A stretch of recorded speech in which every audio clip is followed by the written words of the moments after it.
আপনি?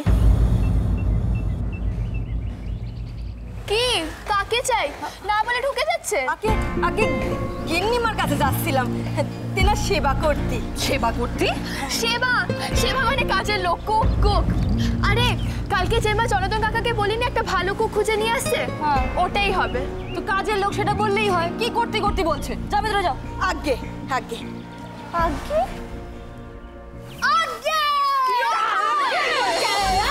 আগে আগে বলেছি আগে।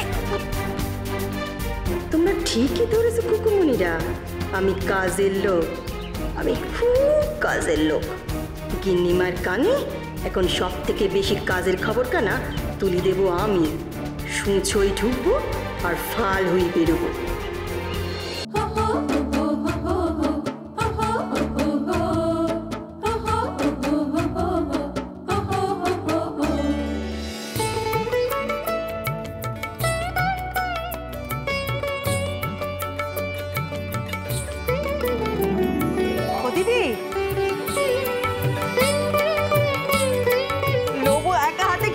সাজিয়েছি দেখো, দেখে মনে হচ্ছে না বিয়েবাড়ির তত্ত্ব।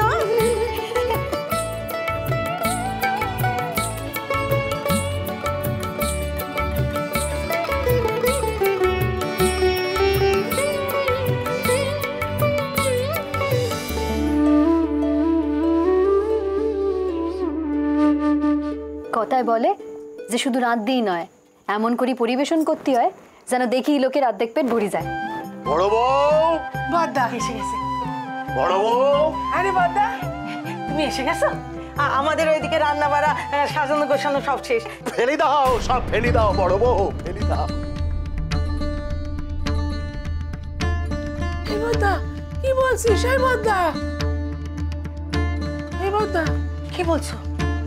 পাগলের মতো কি কথা বলছো তুমি? ফেলে দেবো কেন? ফেলে দাও সব খাবার দাবার।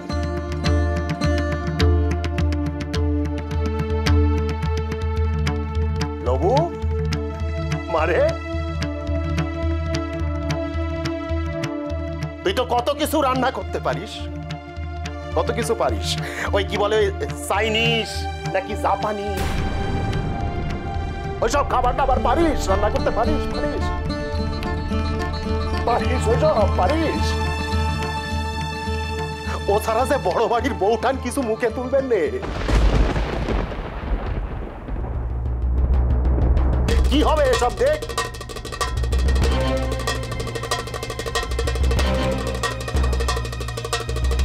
কি হবে, কি হবে, কি হবে এসব? ফেলি দে, ফেলি দে, সব ফেলি দে। কোন কাজে লাগবে এসব? কেন পাগলের মতো করছো?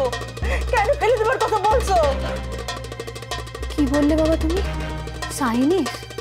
ফেলি দে, ফেলি দে, সব কোনো কাজে লাগবে না। ফেলে দে, ফেলে দে।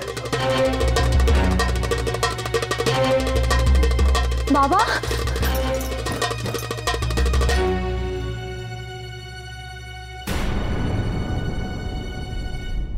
মানুষ বিপদে পড়লে ঠাকুরের মন প্রাণ দিয়ে পুজো করে গো মা।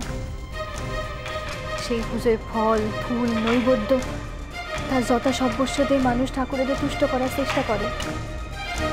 আর আমার যে রান্না করতে পারা ছাড়া আর কোনো গুণ নাই গো মা। তাই আমি এই রান্না দিয়ে ঠাকুরের তুষ্ট করব। আর তুমি তো বলছো যে মন দিয়ে ঠাকুরের ডাকলে ঠাকুর সে ডাক না শুনে থাকতে পারে না। রান্নাই হবে আমার পুজো। দেখি ঠাকুর কেমন আমার ডাকে সারা না দিয়ে থাকতে পারে।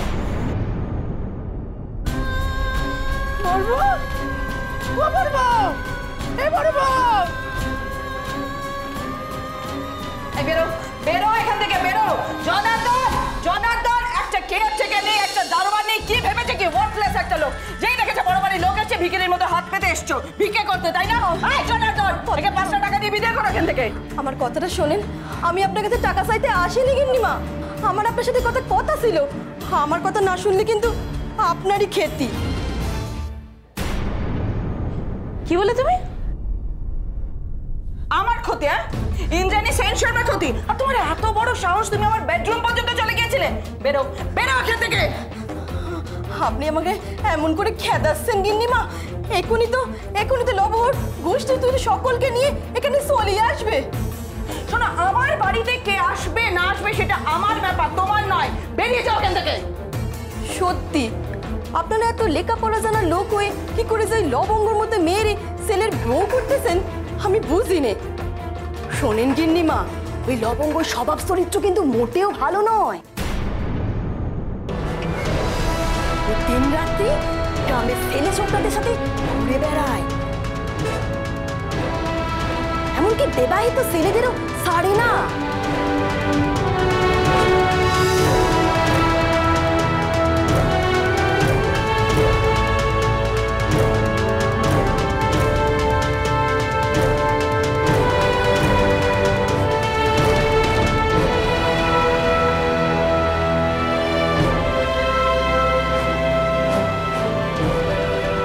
কিন্তু ভুলেও আপনি আপনার ছেলের বউ করবেন নে, তাহলে সংসার কিন্তু একবারে রসাতলে যাবে। ওই মেয়ে কিন্তু খুব খারাপ মেয়ে, একবারে নষ্ট মেয়ে, বকে যাওয়া মেয়ে, বুঝলেন? কে বলো তুমি? লবঙ্গ নষ্ট মেয়ে?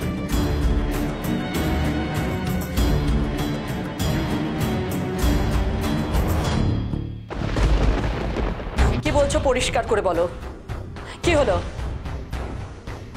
Speak out. আমি তোমাকে বলতে বলছি, বলো। বলতেছি, ওরা সব আসতেছে, গোষ্ঠী শুদ্ধ আসতেছে। গোষ্ঠী শুদ্ধ? কেন গোষ্ঠী শুদ্ধ আসছে কেন? তবে আর বলতেছি কি গো গিন্নিমা, ওই ওরা ওদের লবঙ্গ, ওদের ওই নষ্ট মেয়েটারে আপনার ঘাড়ে চাপিয়ে দিতে চায়, আপনার ছেলের সাথে বিয়ে দিতে চায়, সব গ্রামের কেসটাকে চাপা দিয়ে শহরে চালান করে দিতে চায়।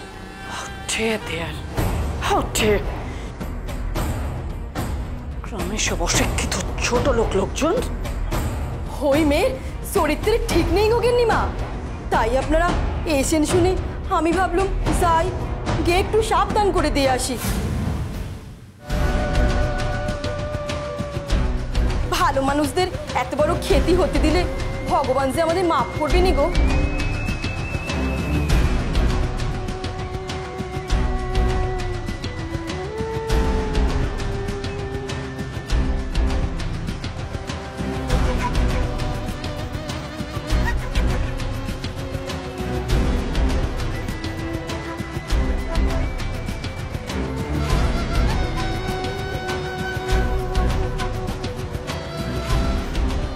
আপনার বেটার জন্য কি পাত্রের অভাব আছে নাকি? হ্যাঁ, এই তো আমার ভাইয়ের বেটি আছে,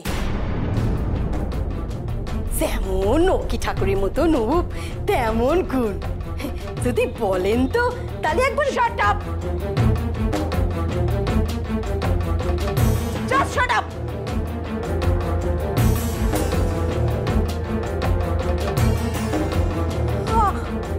আমার ওপর রাগ করলে করতে পারেন, কিন্তু এই লোভরে যদি বউ করে ঘরে তোলেন, ওই মেয়েকে আমার বাড়ি বউ করবো? হ্যাঁ, আমার বাড়ি?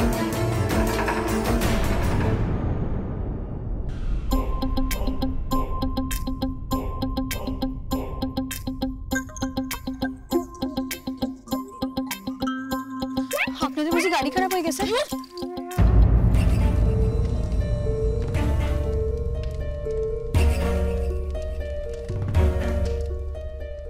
আপনারা গাড়ি থেকে নেমেছেন কেন? গায়ের লোকেরাই তো ঠেলে দিত। মরিশাস ছেড়ে দিয়ে এই এঁদো গ্রামে আসতে হলো, আর দেখো এই ঝামেলার মধ্যেও এসে পড়েছে এখন। যত সবাই মিলে গাড়ি চাকার হাওটা খুলে দিই। এই দাঁড়া দাঁড়া, কি করতেছিস তোরা? এরা তো গায়ের অতিথি বলি কথা, অতিথিদের সঙ্গে এরকম ব্যবহার বুঝি করে কেউ?